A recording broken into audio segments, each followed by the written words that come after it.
Likkledotz, what is the word, my friend? I'm blessed, man. I can't complain. First of all, yeah, before you even get to where you've been, how did you get started in this? Because when did I meet you? Was it producer camp or was it before that? Producer camp. Okay, cool. Producer camp. How did you get? Alright, cool. The easiest way I can explain it. What was it? School days. I think the rule was I couldn't go home by myself. I had two other older siblings in the same school. My older sister, she was in sixth form, so we would have to wait for her to then go home. She used to study music. Oh. So. What, music theory or production? Yeah, I think it was theory. Okay. Because she plays and sings. Okay. So cool. I'm in the music room and the teacher's like, alright, cool, you can't play games on the computers. You can either do homework or you can learn how to make music. So I'm like, forget doing homework. Opened up GarageBand. GarageBand. So I've made a little something in the headphones. Mm-hmm. The beat's done and I've accidentally unplugged the headphones whilst it's playing. Everyone's turned around and like, yo, this beat slaps. Is it? I'm like, your first ever instrumental? First ever instrumental. It was like some choir, it was like some vocals and some choir thing. Yeah. Like, these times, everyone was on the Rick Ross trap beats. Okay. Super sub bass. Okay. Yeah. Everyone went crazy. I was like, sit down. This is my first beat. And everyone's going like this. I want that same feeling again. Pause. Yeah, you but there was more females in the room, so it gets a blight. So, cool. Yeah. Yeah, so I was like, nah, I want to experience that again. I want to learn how to make beats properly. Went home, and at home, I didn't have a Mac, I had a PC. Yeah. So, this is mad. I didn't even end up on FL first. I was on some online software thing called Audio Tool. Raw. It's mad. It's like FL Studio, but it's on a browser. And it's like, you have to wire everything. So it's like, you see how you have like a mixing desk? Yeah. In order for you to hear the snare, you have to connect the drum pad to the mixing desk and all that. Then you have to put it was mad. And then, cool. How I even got to the point where I said, yeah, I want to do this full time. The youth club I was going to, Bolo Youth Club in West London, Acton. Jamal Edwards used to like support that youth club proper. Yeah. And he used to give us bare opportunities. One time he comes around and he's like, yo, you lot are performing Love Box main stage. What? Oh yeah. I was like, what? I was like, that's a bit mad, but he's like, listen, the thing is, you lot got to make all your songs from scratch though. No YouTube beats. All the producers, you got to make the beats, then everyone's got to write the lyrics together. Yeah. So we ran a camp. I think, funny enough, I saw it the other day. I think out of 12 songs, I produced like 7. I think it was like, out of 15, I produced like 7 of the songs being performed. Okay. So we've gone there, performed them early. It was like, you know, as soon as the festival starts. Yeah. Cool. We've had like... That's a big look though. Still, I was like, even though there was like 30, 50 people in front of us, I was like, cool, we did it. Now we've gone to the artist section and I'm seeing all the... Imagine this is 2018. 2018. I'm seeing... So first I've seen like Trilly Banks. Then I've seen the likes of like Tion. Then I've seen... Who else was there? Novelist. Yeah. Then as the days going by, more artists come in. Yeah. I've seen M. Huncho.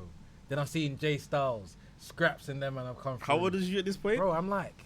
I think I was like 19 or 18. So 19, you performed at some big festival and now you're backstage with bare artists. Bro, watch this.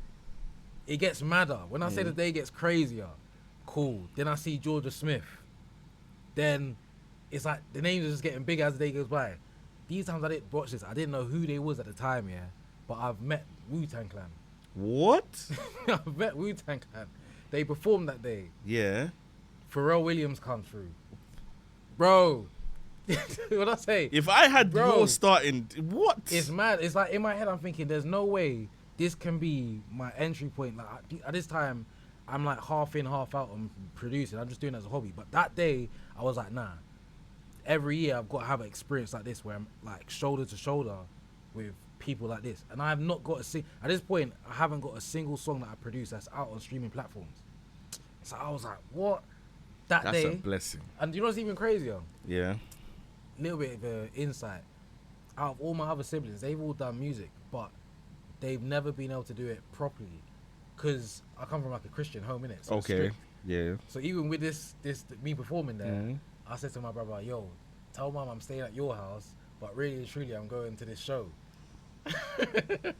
By any means necessary, man's got to get the job done, you know what I mean? They'll understand later, innit? Yeah. So cool, I've done that. And then once I came back and told my brother, he's like, yo, you did your thing. I said, yeah, I did. I was like, yo, from that day, I said, nah, I'm doing music. Then after that, that's when I started to make plays.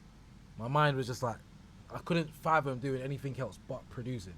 So before you even got to this festival where you're performing, R.I.P. Jamal Edwards. Facts, R.I.P. man, every time. How old was you when you did that class with your sister and everybody heard the beat? How old was you then? That would have been I would have been like year 9. So you was about 13, 14? Yeah. Cool, so, and you was about 18 at the time that you went to the concert? Yeah, in those 4 years, were you just consistently making, what was you doing?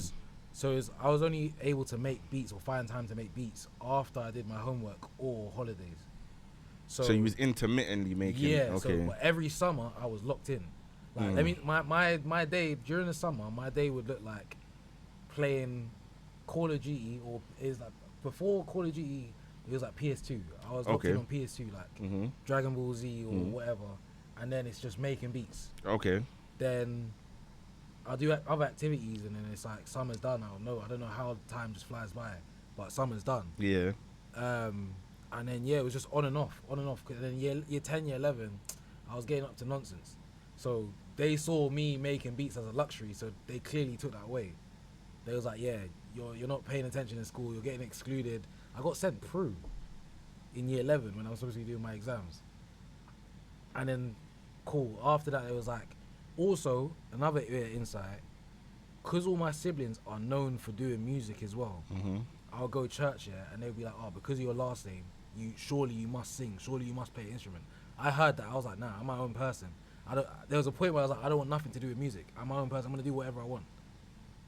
So I ran away. So from year 9, I think around there was like a year or 2 where I said, nah, I don't want nothing to do with music. They put you off it? People at church put me off it. That's was like, crazy. Because of my last name and all your siblings sing and play instrument, surely you must be able to sing or play instrument. And I was like, yeah, nah, forget that, I'm good. So cool. When did you, between that period where you stopped, when did you start back? I think I remember it it was like a blur. It was like, I think it was either 2017, I think. So a year before. Yeah. Yes. Okay. And I remember, the only reason why I remember it is because my cousin's husband, this is going to sound like I'm an industry plant. My cousin's husband works for a label. And this Christmas, we were spending Christmas at his. His name is Derek. He works at Two-Tone. Okay. So, yeah. I was at the house and I had Two-Tone under Sony? Yeah. Okay, cool. Yeah. So I had like my phone, but I didn't have a laptop. I had my phone. I used to send all my beats to myself and play it. And I don't know how I ended up getting the speaker, but I ended up playing my beats off the speaker at Christmas. And he's like, all right, like, okay, I see you got a little something going on. So then after that, him and my cousin invited me over to the house and was like, yo, like, what do you want to do? And I was like, I want to make beats. I want to produce for artists or whatnot. This is what I want to do, yeah. Yeah, and it was like, all right, cool, like, let's see what we can make happen. But these times, he's come from the era of looking after, like, Chip. Where my mind solely focused on working with nines. I only want to work with nines. Nines, that's all I wanted to work with. What the hell? Why only nines? Nines, I'm from Northwest. Yeah. Nines, I've just heard, he's like the GOAT in the ends. Like, it's like you just hear stories about him and you never see him. He's like a myth, basically. And then you see his music come out and I'm like, raw. Like, I just want to work with him. And then on top of that, my cousin 5, I'm seeing him and 6 do their thing, and I'm like, I'll be real, you are industry plants. Bro said his cousins on 5 and 6, yeah. Who's that? What's my Rasa as well? Yeah. Yeah, if you know, you know. Heavy Trackers, right? Yeah. You know what I'm saying? Heavy Trackers. Yeah. Those are his cousins. And then his uncle works for Sony. You get what I'm trying to say? His 2 siblings are industry church singers. It's even crazy. My auntie, she also works for VP Records. You see what I'm saying, so bro? VP. Like, yeah, V. So she's got, when I go into her house, when I go over to her house, I'm seeing all the Sean Paul plaques and stuff like that. Yeah, man. Yeah, man. Yeah, man. Believe it though. I'm the one with the least. They're saying don't forget Uncle Wayne. Who's Uncle Oh Wayne? snap! Yeah. Oh. Who's Uncle Wayne? Nah, Uncle Wayne. He was in the semi-finals for The Voice. Yeah, man, industry plant, man. You're never beating the allegations. Industry plant show. I think he sang for The Voice, and he also sang at Prince William's wedding. Oh my god. Yeah, it's mad. But deep it though. Mm-hmm. Out of all the people in my family, I'm the one with the least accomplishments, but I've still done something for myself. How are you the one with the least accomplishments? You've gone silver. You've got multiple Billboard charted songs. It's mad. Top 20s, top 40s. You know what it is? When I try to go accolade for accolade with my auntie, she's got Sean Paul under her belt. No. We're talking about Uncle Wayne or auntie. Yeah, okay. Them two are different. Yeah. But 5, 6. Five. And it's mad. I got big boots to fill. Oh my god. But at the same time, with perspective, every time I've gone around them, they've always said, "Oh no, like you're doing your thing. Deep your age." No, you are doing your thing. That's why I was like, you know what? But that's inspiration to look exactly. at. Exactly. So, me, I only got AG. What? Oh, swear. That's what I got. Swear. Never. That's what I got. You got a whole family full of shit. Man, I didn't even know that. Man. Big cousin still, but bro. Yeah. That's a whole family full of. Bro, deep it. Watch this, yeah. Yeah. I can't remember when it was, but there was a time when Stormzy won his Mobile Award. Mm-hmm. I've come home from school, whatnot, and my sister's like, "Hey, Six is on TV." I'm like, "What?" He's on stage with Stormzy accepting the Mobile Award. I was like, "Nah, what?" Bearing in mind, the last time I saw 5 and 6 was, I think it was like 2011 or something like that. Or 20, something like that. I ain't seen them since. Mm-hmm. I've only ever seen them through their music. Okay, yeah. So I'm at home, I'm thinking, nah, like, I wanna do music. So in that period from year 9, I'm like, yo, nah, I wanna do music. I'm going to school, I'm saying, yo, you man don't even know, man. Like these songs that you're listening to, man, my cousins made it, whatever. They're thinking I'm capping. Mm-hmm. Imagine my whole school period, people thinking I'm capping. Because there was another guy in school that used to say CBS was his cousin. Okay. And no one ever knew if it was true. So they heard me saying, oh yeah, my cousin's this and that. They're thinking, now you're capping. And bearing in mind, I ain't seen them and I ain't linked up with them in that time. So I'm thinking, bro, you ain't got a picture of your cousin to say that that's your cousin. So when I linked up with them, I even hitting them back to say, yo, this is my cousin. They just see me and working. They're like, oh yeah. Now they're saying, oh, you found your calling early. It's all right though. That is dope, bro. So, alright, cool. What was your first placement after that Lovebox show? Oh, this is a mad story. It's crazy. I had an experience. I was trying to get UK artists on my beats. It wasn't happening. Okay. And I was like... What was you doing to try to get them on the beats before you go any further? So, first it was Youth Club. Mm-hmm. And I was just like, you know what? Anyone who wants a beat, I'll give it to you for the low. I was saying £20. £20 the beat's yours. Mm-hmm. Still, it was moving slow, whatnot. I was like, all right, cool. And then, this is a mad time. At this time, Snapchat had that feature where you had the group story thing. So if, let's say for example, I can make a story and I add you to it and you can post on my story. Yeah. So I had like over, I think it was like 4,000 people in mine. But then I was always getting people from America and whatnot. So I was always tapped in with Americans and whatnot. So from that, I was like, my mindset was on anyone who does music, I want to lock in with you. Like, if I saw your music on my story or whatnot, and it sounds cool, I'm like, yo, I want to lock in. So there was one guy called Young Viz. He posted a snippet on my story, and I was like, bro, you're cold. And he was like, yeah, he was like, appreciate you. We just locked in from there. And he had like a network of like producers. So it was myself, there's another guy called BLK Beats. I can't remember everyone else, but there was a couple other people. And I sent him a beat, and he literally just turned it around in like a week, sent it back to me, and he was like, oh, cool. He's gonna drop it as a demo, it's unmixed, whatever, or unmastered or something, like dropped it on SoundCloud. But he gave me a shout out on the song. And I was like, raw. Then that's when people around me was like, okay, raw. So someone from America jumped on my beat. Now these all want to jump on me. I was like, alright, cool.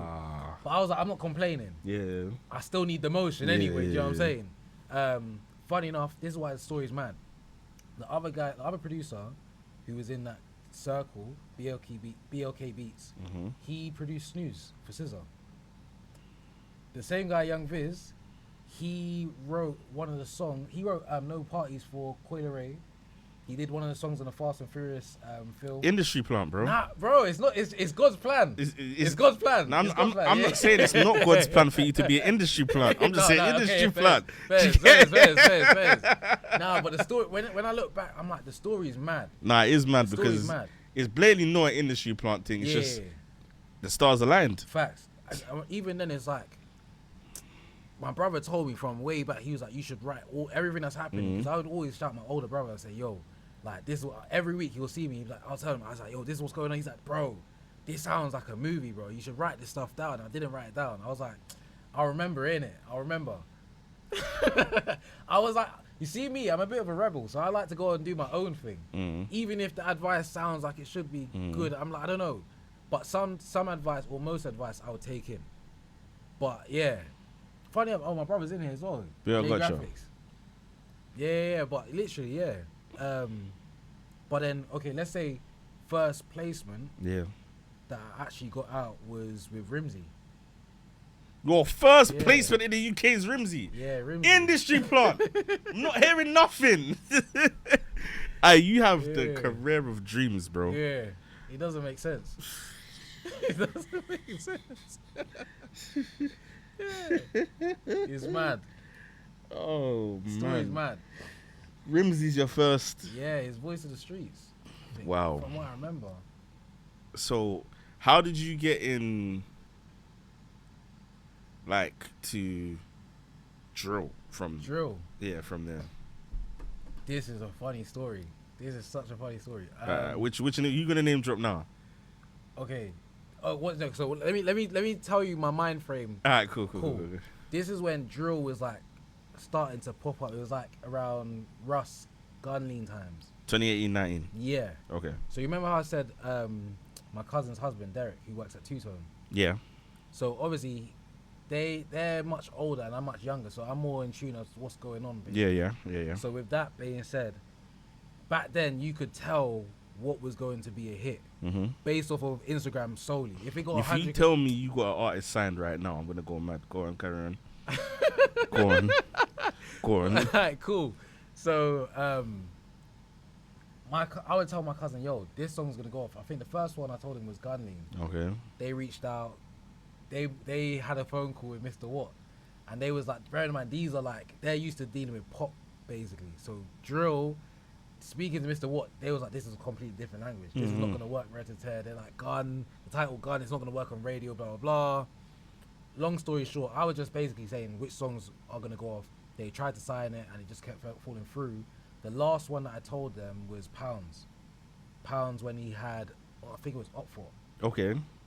They almost signed it, but fell through because of disturbance in London. He had more of a relationship with them. Okay. However, the gameplay was, okay, they've got the connections, but I've got the beats.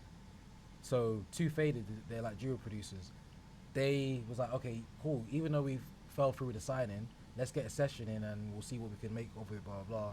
So he made some demos, he did some hooks or whatever, and then did some verses. He did one hook and then one verse. For Is this Rush? 2 different beats. No, Pounds. Pounds did it, okay, sorry. Yeah. And then after that, never heard anything. But we're like, all right, cool.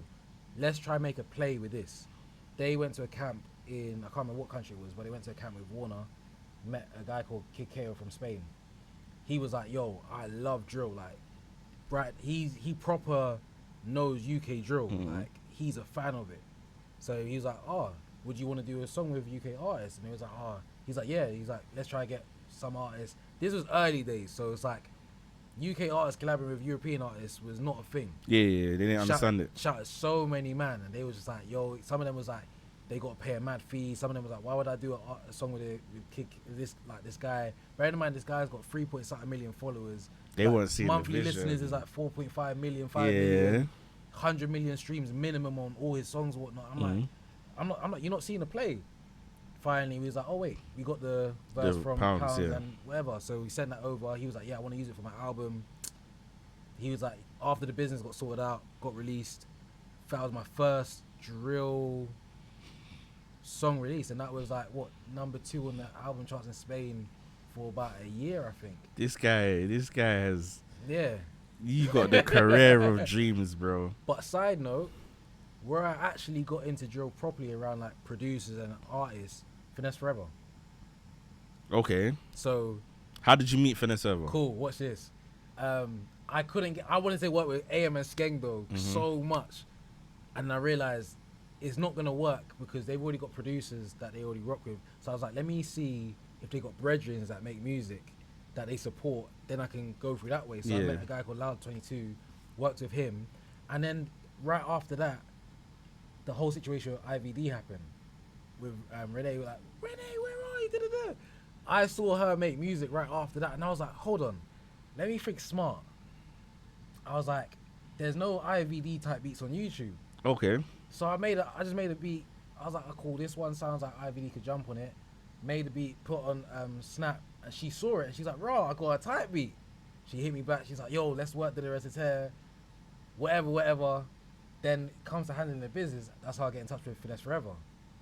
Then I saw them doing a camp. 5 went to the camp.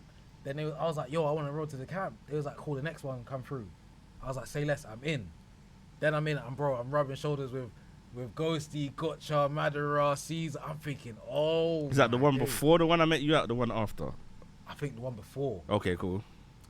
Nah, actually, I think it may have been the one that I met you, actually. Was it? I think. Because I remember. No, it was one before. It was one before, okay. One before. Okay. Because the one that you came to, that's when we had the Nando's pattern, innit? I think so. Yeah, so it would have been the one before. So cool.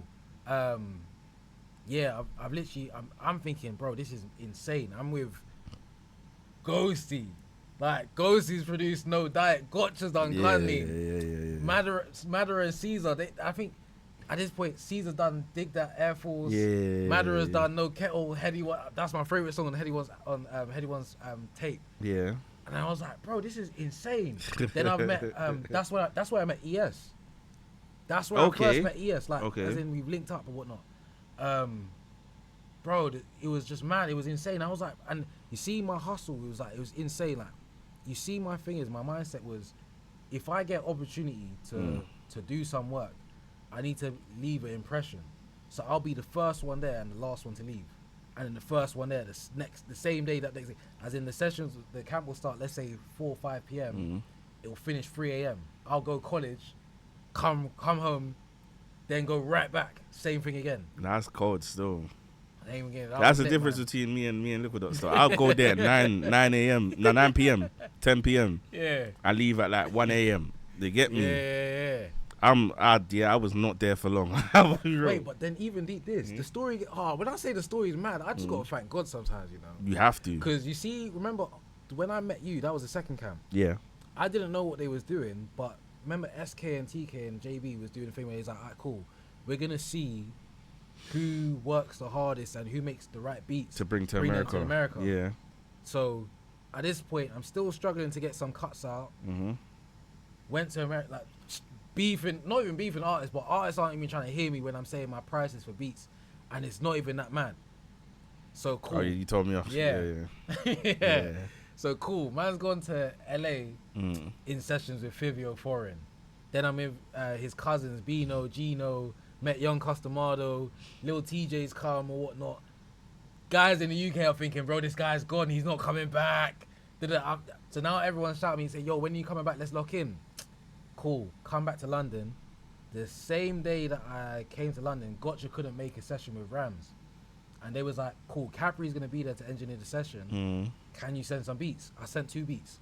I was like, I know everyone's going to send either Afro beat or they're going to send like a drill beat that's dark. I was like, you know what? Let me send the R&B drilly type of thing. I sent it. Rams bodied the beat. That was Bricks and Doxer Circus. That's what I'm saying, bro. This guy's had a career of dreams. Big up Beat Boss. Bro. But he's had a career of dreams, bro. Like, you can't write this shit. Yeah, it's good, bro. It's good. You can't write this shit. It's good. Bro. Yeah. Wow. So, cool. You've got your first placement with Rimsey. you've got your first American placement with Young Viz. Yeah. And then you've got placements with maybe they're unreleased, but you've got placements with Favio Foreign and them man. Yeah. Bro.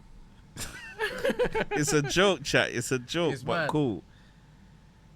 What was your first silver record, first of all? Recently, actually. Is it? Bro, cool, watch this, yeah? My career's been so blessed, and it's like a thing where, imagine having all these achievements and working with all these artists, and you don't get any accolades. But you've got like chart success, you're getting paid, so I'm not complaining, I'm not getting paid, but it's like, obviously, being a producer and growing up seeing all these other producers, you see them getting golds, platinum, you aspire to kind of get those things. Yeah. But again, that same year that I've gone to New York, I've then worked with Abracadabra. Okay. That session, even the way that happened, still with Finesse Forever. Okay. They was like, they've got Unknown T coming to the studio. Yeah. And they've got Abra coming to the studio. So they was like, they was just on the thing of all the producers just go to the studio, cook up before they come, and then just go into sessions. I've seen Abra, whilst everyone's focused on Unknown T, I've seen Abra cut through. I was like, you know what, I'm going to see what Abra's saying. Gone to the room. He's like, yo, show. You know what he's saying? So I was like, he's like, oh, so you got beats? I was like, say less, got beats. The first beat I played is the one that he selected. The other beat that I played was like on deck type beat. He's like, nah, bro, I'm not even trying to do that too tough. Literally, he sat there listening to the beat for like 20 minutes. Just goes up to the mic, just does the whole song basically. It's like he's writing it in his head, taking back certain words and changing it as he's performing it. Does the song in like 30 minutes, and he's like, oh, I gotta shoot, I gotta dip. I was like, say less, I got my cut. JB sent me the demo. I was like, I got a successful session. Cool, that's come out, and surprisingly, he's dropped. Was this at the producer camp? Nah, this was just like random sessions. So that's come out 20. Because I swear you was working with IVD in the producer camp. Yes, I was. You know what I'm saying? He's leaving out shit. Because I remember there was a room, the red room. No one was allowed to go in there, but these lot, him, Seven. There was a couple man. He was only allowed in that room. You get me? Nah, that was some good times, man. That was some good times. That's come out, and it's like I'm seeing the numbers on the album, and then it was like randomly, it's like earlier this year, it's gone silver, and I was like, that one means a lot to me, because I'm like, bro, like that was early stage, but it's like sometimes when you work on albums or singles or whatnot, it might not go silver straight away. It might build up over years or whatnot. Yeah. So that was one of them ones. So I was like, nah, I'm happy with that one. Alright, what was your first charting song then? Charting single? It could have been an album cut, it could have been a single. Cool. Album would have been the Kid KO project. So that one went number 2 in Spain. But that was early. I think it was early. Not even in the UK chat. Yeah. Spain. Yeah. Number 2. And that one's like. Then that one won an award as well. Oh my. For best album of the year in Spain. Then UK wise, it was the Abracadabra project. But then single, my first charting single was Heady £1 signs. Well, where did that drop in the charts? That was like 40. I think it was like. I can't remember. It was like 47 or something like that. So even then, for it to be so close, and the reason why I appreciate that one, for every song, that's come out and had success, there's a story behind it. Like with that one, that was you and ES, right? Me and ES. I was so happy it was me and ES. Like you see, ES, that's my dog, that's my brother. Like, I hear it, man. And we would link me, Ghosty, Sound to Your Mind. And ES would link up every Sunday and just cook up. But there was a point where we just got lazy. We were just linking up and just playing games and watching films. It was like one beat made throughout the day. Ghosty would obviously he would just Ghosty is different, yeah. He would just make like smack out like 4 or 5 beats random. You wouldn't even know it. But I clocked that we was getting complacent. I was like, nah, man, we need to pattern up, bro. Like this is getting silly. We just linking up every Sunday for no reason, spending dumb money on Chicken Kitchen. Like, what are we doing, bro? Yeah. Like, man, need to. And I was like, nah, we got this. Like, let's make it. Literally, let's just smash out as many beats as possible. The first beat me and ES made was £. Signs. And at that point, can't write it, chat. Yeah, literally, I was like, sent the beat to my manager, Rob, He was A&R in at Relentless at the time. Mm-hmm. And I sent it to him. He was like, bro, this is ridiculous. A week later, he's like, yo, we got the cut with Eddie. He's like, this is coming out next month. Oh my God. I was like, say less. Say less. Say less. What a story. It's mad. Cool. Have you signed any deals? Like, no, you haven't. No. You've always been independent. I am looking to sign an admin deal though. Okay. So okay. just in the works with that right now. I've had some good conversation. So it's been going all right still. So yeah. All right. With the way that the industry is today, if you were to like start again, if you was like a whole different producer, different name, you were to start again, what would you do to get to the place you are now? You see how mad my story is? It's difficult to kind of, but what I will do, because I feel like I'm in that position now where I'm restarting again. Place yourself in events, be outside again. Okay. Because that's what I did. I started it last year. Yeah. And always keep your ear to the ground. Obviously, social media is different, but there's so many events that are free that you can just go to and you meet artists or whatever. Just put yourself out there. That's one thing. 2, be in the Discords. Whatever Discord you see that's like got creative people in it that's like doing the same things that you kind of want to be doing. Yeah. Join them. Okay. Because especially if it's like international, you find that a lot of these people, when they come to London, they're more than down to link up. And also, get into your sonics. Sound select. Make sure the actual product that you're trying to get across is proper. Don't overcook it, but just make sure that in your heart you're like, you know what, I'm happy with this. Then yeah, that's it. Yeah.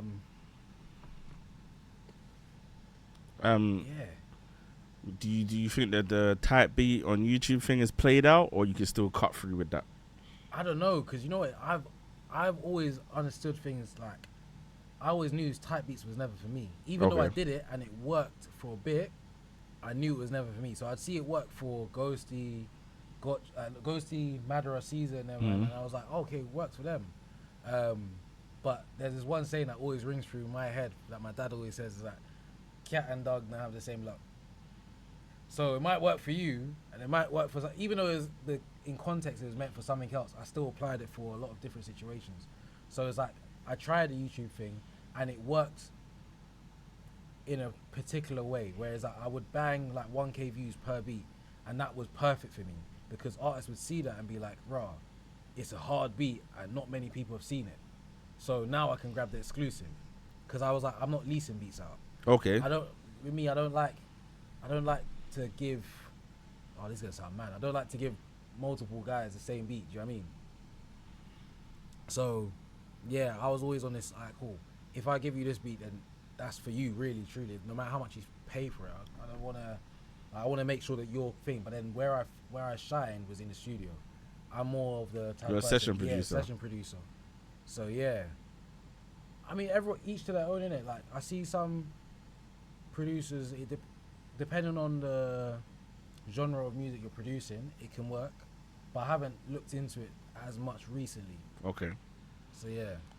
Is there like a piece of business, bad business, that you went through that you would think producers on the grind can learn from?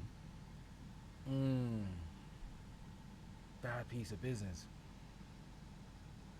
Well, not even a bad piece of business, just watch out for this type of thing. You may not have even went through with it. Personalities. Okay. So you see when you're networking with people. Yeah. Listen to, you can tell a person's character by the way they speak. I'm not really. You can see between the man them are solid because we're very much alike. As in, you won't catch us gossiping about too many people like that. Okay. If any. And our moral code is very much the same.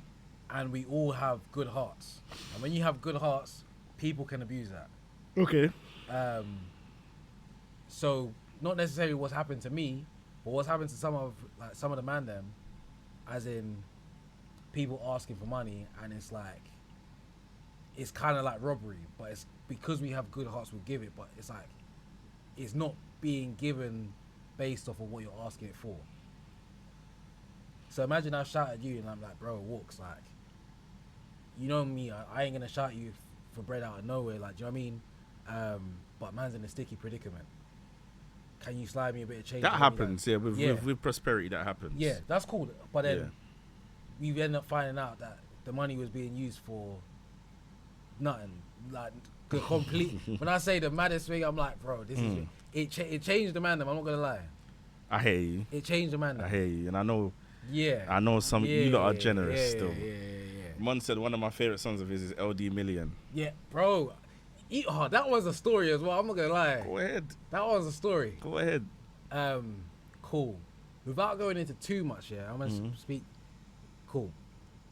At that point, I was flat. Like when I say I was rock bottom at that point. In terms of, I had lost the studio, lost all my equipment. I didn't know. How did you lose the studio? I don't even get into that one. That one's a bit mad, but yeah. Okay. It's like some personal situations. Okay. But either way, that's happened, and I'm like, alright, cool. How am I gonna bounce back? Thankfully, because of my heart and the relationships I have with artists, me and my boy, artist called Bird Boy, he was like, alright, cool. Here's what we're gonna do. We're gonna get a studio, the Residence. I'm like, bro, man's got like when I say like, I've lost my equipment, the Residence, like, he's like, nah, don't worry. We'll get the studio. We'll figure out once we get there. Thankfully, my siblings came in clutch. They all chipped in for me to get my equipment. That's cold. They got the siblings then. Siblings chipped in to get the mic, the stand, the speakers, and then ES came through. Ghosty came through. ES gave me his interface. Ghosty gave me the mic shield, all of that stuff. So it's Big like up to the man then. that's what I'm like. You see, with the man them, we've got good hearts. Like, if they can give, they will give, and if they can support, they'll support. So yeah, that happened or whatnot. And then it was like a thing where I was like, at that point, before I even got the studio, I was like, I think I saw, well, someone sent me a Link Up TV post, and it was for the Link Up TV thing. And it was like, oh, this is for producers and directors. And I was like, Link Up TV, they're a bit dead. Like, what am I doing going up? Like, these times my ego is a bit high. I'm like, bro, man's come from Heady One and this, blah, blah, to working with, like, doing this Link Up TV thing. It's not for me. Someone else sent, like, another different person sent it to me. This time I'm starting to get annoyed. I'm like, what? Do people not rate me or something? Third person sent it to me. I said, you know what? If one more person sends me this, I'm just gonna apply for it. Yeah. Because this must be a sign. Literally right after that, someone sent it to me. I was like, you know what? Bun it. You just get signs, bro. It's mad. You see, I might need to start going to church again because I pray from home, innit? You get me, it's but. Mad. You've been getting signs your whole career, bro. It's mad. So yeah, I applied for it, and it was like, all right, cool, yeah, you're basically through. There was like, I can't remember how. There was like hundreds of producers that applied for it. There was like, you're in like the top 30. Did an interview. Then it was like, cool. Now it's like top 10. Then they did like one more, and then I think this was like the judges kind of selected who was like the last three. So done the last three now, and then it was like, cool. Now this is the part where you actually come in and do the contest basically. Okay. And it was like, cool, you got to bring free beats for LD, and whatever one he selects, you basically get the you make the song with him. Okay. So done. I've ended up winning, and I was like, raw. Like, I can't lie, there was mad pressure on me because there's like, at this time again, I still got no studio. I think at this point, I'd just come out of a breakup as well. So that same week, watch this. It's even crazier. Imagine I've come out of I've gone out of a relationship. Yeah. Then Jamal Edwards passed away. R.I.P. Then I've lost the studio. Okay.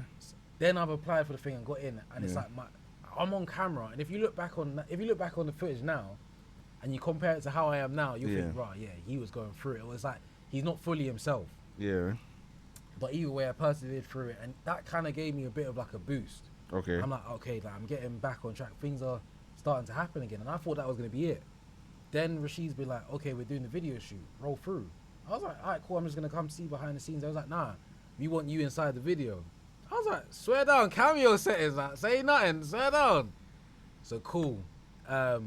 Then after, it's time to handle the business. I was like, you know what, I know you aren't even gonna pay for the beat, but I'm like, cool, I've got royalties on the song. They give me a percentage, but I said, can you feature me as an artist? It was like, sure, no problem. So I'm featured so it's LD Million featured Likkledotz and Link Up TV. I was like, say less. Then I'm thinking, okay, this is it. They're just gonna put it out there with the thing. They're like, nah, they've got like a whole premiere for the episode basically. They got a premiere, then it was like, done the premiere, I've gone there, done an interview in front of the whole industry basically. They've given me a plaque. Then they're like, we're not done yet. We got Capital Extra Radio interview. So me and Blue Warden with LD went to interview. Then it was like another interview. I was like, bro, this is mad. I'm not gonna lie. Cold. But that's why I was like, nah, love to Rashid and the whole link up. Big up Rashid. Time, man. That one was another. And to think point. He wasn't even gonna go. Exactly that. It's mad. So it's like I had to check myself because I was like, right, my ego was a bit too high. Yeah. But thankfully, I had that little bit of humbleness to be like, you know what? I listened to the sign and be like, you know what, let me go do this basically. Yeah. And that was a turning point for me because people started to put me in the bracket of like J5 and Still Bangles in the sense of I'm featured as a producer. And they've never seen that before. And I think at that point, I was the first producer to go on Capital Extra as a producer. Crazy. So I was like, artists started to put me in a different light and they started talking to me differently. Okay. It was in studio, artists that I didn't really think would listen to me in the studio and hear my advice. So things just became 10 times more easier. W. So I was like, yeah, literally. W. Hey. Big up to Likkledotz, man. When the question I asked you before, in regards to, is there anything you've gone through that the younger artists or younger producers can learn from? I kind of mean industry-wise. Industry-wise? Yeah. Okay. Because it's a very cutthroat business. Yeah. You know what I'm trying to say? Right. What I would say, study and learn the business for yourself. Mm-hmm.